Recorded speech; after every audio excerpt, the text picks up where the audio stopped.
મિત્રોને જય સ્વામિનારાયણ। આજે આપણે પુરુષોત્તમ માસના પદ્મિની એકાદશીનો મહિમા જાણીએ। તો પૂર્વે ત્રેતાયુગને વિશે હયહયોના કુળમાં જન્મેલો અતિ મોટો અને માહિસ્મતીપુરીનો કૃતવીર્ય નામે રાજા હતો। તે રાજાને પ્રાણને પ્યારી લાગે એવી 1000 સ્ત્રીઓ હતી। તે છતાં તે 1000 સ્ત્રીઓની અંદર કોઈ પણ સ્ત્રી રાજ્યની ધોંસરીને ધારણ કરનારો પુત્રને પામી નહીં। દેવ તથા પિતૃઓને યજન કરીને અતિ મોટા સિદ્ધોને પૂજી અને તેમના કહેવા પ્રમાણે કર્યા છતાં પણ તે કૃતવીર્ય રાજા પુત્રને પામ્યો નહીં।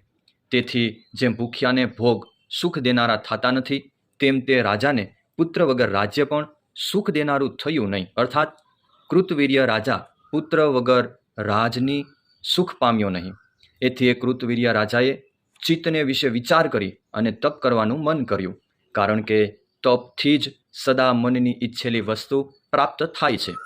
આમ મનમાં વિચાર કરી ચીર વસ્ત્રને પહેરનારો, જટા ધારણ કરનારો તથા ધર્માત્મા એવો તે કૃતવીર્ય રાજા ઘરને વિશે સારા મંત્રીઓને રાખી અને જલ્દી તપ કરવા ગયો। હવે કૃતવીર્ય રાજાને તપ કરવા માટે ઉદ્યમ કરતો ને બહાર નીકળેલો જાણી અને હરિશ્ચંદ્ર રાજાની પુત્રી પદ્મિની નામે જે ઉત્તમ સ્ત્રી હતી, કૃતવીર્ય રાજાની સ્ત્રી થતી હતી। તે પદ્મિની આભૂષણો વગેરેનો ત્યાગ કરી એક ચીરનો આશ્રય કરનાર થઈ, અર્થાત એક ચીર પહેરી પતિની સાથે ગંધમાદક નામના પર્વત તરફ ગઈ। હવે તે કૃતવીર્ય રાજા તે પર્વત પર જઈ અને 10,000 વર્ષો સુધી તપ કરતા કરતા ગદાને ધારણ કરનારા વિષ્ણુદેવને સંભાળતો હતો, અર્થાત વિષ્ણુદેવનું સ્મરણ કરતો હતો। તો પણ તે પુત્રને પામ્યા નહીં। એ રીતે તપ કરવાને લીધે પ્યારા પતિને હાડકાં અને સ્નાયુમય જોઈ અને તેની પદ્મિની નામની ઉત્તમ સ્ત્રી વિનયયુક્ત થઈ અને મોટા સતી એવા શિરોમણી અનુસૂયાને પૂછવા લાગી કે હે સતી, મારા પતિને તપ કરતા 10,000 વર્ષ વીતી ગયા, તો પણ કષ્ટ કાપનારા વિષ્ણુ ભગવાન પ્રસન્ન થયા નહીં। માટે હે મોટા ભાગ્યવાળા સતી, જેથી કરી અને મારી ઉપર ભગવાન સદાય પ્રસન્ન થાય ને ભગવાનની પ્રસન્નતાથી મને અતિ મોટા ચક્રવર્તી પુત્ર થાય તેવું વ્રત મને યથાર્થ કહો। પદ્મિની આવું વચન સાંભળીને પતિના વ્રતમાં પરાયણ એવા અનસૂયા હર્ષ પામતા થકા કમળના સરખા નેત્રવાળી પદ્મિનીને કહેવા લાગ્યા, હે સુંદર ભ્રમરવાળી પદ્મિની, 12 મહિના ઉપરાંત એક અધિક વધારાનો માસ મલ માસને નામે છે। હે સારા મુખવાળી પદ્મિની, તે માસની અંદર પદ્મિની તથા પરમાં આ નામની એકાદશી આવે છે। તે એકાદશી વિધિ પ્રમાણે કરીને તે દિવસે રાત્રે વિધિ પ્રમાણે જાગરણ કરવું, તેથી પુત્રને દેનારા ભગવાન જલ્દી પ્રસન્ન થાય છે। હે નૃપ, મેં પૂર્વે જે વ્રતનો વિધિ કહેલો છે તે વ્રતનો સઘળો વિધિ પ્રસન્ન થયેલા કરદમ ઋષિની પુત્રી અનસૂયાએ વિધિ પુરસ્ચરણ પદ્મિનીને પણ કહ્યો। અનસૂયાએ જે પ્રમાણે વ્રતનો સઘળો વિધિ કહ્યો તે સાંભળીને પુત્રની પ્રાપ્તિને ઈચ્છનારા પદ્મિની રાણીએ તે વિધિ પ્રમાણે સઘળું વ્રત કર્યું। તે પદ્મિની રાણીએ હંમેશા એકાદશીને દિવસે જલાહાર તથા અન્નાહાર એનો ત્યાગ કરી રાત્રિને વિશે ગીત ગાય તથા નાચીને જાગરણ કરવા માંડ્યું। એ રીતે વ્રત કરતાં જ્યારે તે પદ્મિનીનું વ્રત સંપૂર્ણ થયું ત્યારે વિષ્ણુ પોતે પ્રસન્ન થઈ ઝટ ગરુડ ઉપર બેસી તેની પાસે જઈને બોલ્યા, હે શોભાવાળી પદ્મિની, તારી જે ઈચ્છા હોય તે તું વર માગ।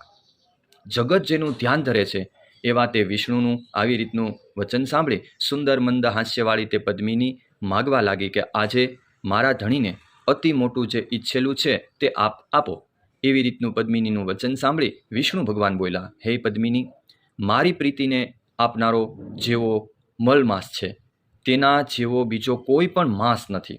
તે મલમાસની અંદર મારી પ્રીતિને વધારનારી રમવાલાયક જે એકાદશી આવે છે તે એકાદશી કહેલ વિધિ પ્રમાણે ઉપવાસ કરી તેથી જ હે સુંદર મુખવાળી, હું તમારા પર પ્રસન્ન થયો છું। માટે તમારા પતિને જે ઈચ્છિત માગવાનું છે તે ઈચ્છિત હું અવશ્ય આપીશ। એવું કહી અને સર્વની પીડાને ટાળનારા વિષ્ણુ રાજા પાસે જઈને કહેવા લાગ્યા, હે રાજાઓના રાજા કૃતવીર્ય, તમે મનની અંદર જે ઈચ્છેલું હોય તેનો વર માગો, કેમ કે તમારા તપની સિદ્ધિ કરવાની ઈચ્છાથી તમારી પ્યારી સ્ત્રીએ નવધા ભક્તિ વડે મને સંતોષ પમાડ્યો છે। એવી રીતનું વિષ્ણુ ભગવાનનું વચન સાંભળી અને રાજાઓમાં શ્રેષ્ઠ એવા તે કૃતવીર્ય રાજાએ પ્રસન્ન થઈ અને માગ્યું કે હે મધુ દૈત્યને મારનારા જગતના નાથ વિષ્ણુ, મોટી ભૂજાવાળા સર્વ લોકોએ નમન કરાયેલા તથા તમારા સિવાય દેવ, મનુષ્ય, નાગ, દૈત્ય, દાનવ અને રાક્ષસોથી પણ જીતી ન શકાય એવો પુત્ર મને આપો. આવી રીતનું કૃતવીર્ય રાજાનું વચન સાંભળી અને તથાસ્તુ ઠીક એમ કહી અને અંતર્ધ્યાન થઈ ગયા. ત્યારબાદ અતિ પ્રસન્ન મનથી હૃષ્ટપુષ્ટ થયેલો અને ક્રિયાવાળો તે કૃતવીર્ય રાજા રાજી થતો નર અને નારીઓ વડે મનને રમાડનારા પોતાના નગરમાં આવ્યો અને તે પદ્મિની સ્ત્રીથી કૃતવીર્ય સહસ્ત્રાર્જુન નામે મહાબળવાન પુત્રને પામ્યો. મેં સહસ્ત્રાર્જુનના જેવો 3 લોકની અંદર કોઈ પણ બળવાન જોયો નથી.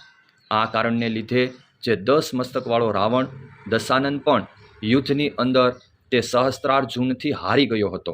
તે સહસ્ત્રાર્જુનને 3 લોકની અંદર હાથને વિશે ચક્ર ધારણ કરનાર ગદાધારી અને દેવના દેવ એવા નારાયણ વિના કોઈ પણ જીતવા સમર્થ નથી. એટલા માટે તમારે પણ રાવણના પરાજયથી વિસ્મય પામવું જોઈએ નહીં. મલમાસની પ્રસન્નતાથી અને પદ્મિની એકાદશીના ઉપવાસથી દેવોના દેવ એવા મોટા દેવ નારાયણે મહાબળવાળો કૃતવીર્યને પુત્ર આપ્યો.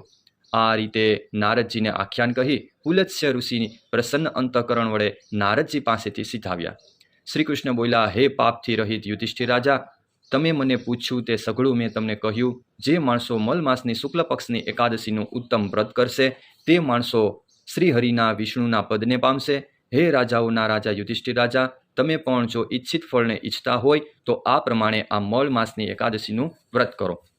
આવું શ્રી કૃષ્ણ પરમાત્માનું કહેવું સાંભળી અને ધર્મરાજાએ અતિ રાજી થઈ અને બંધુઓની વિટાઈ અને વિધિ પુરસ્સરણ વ્રત કર્યું.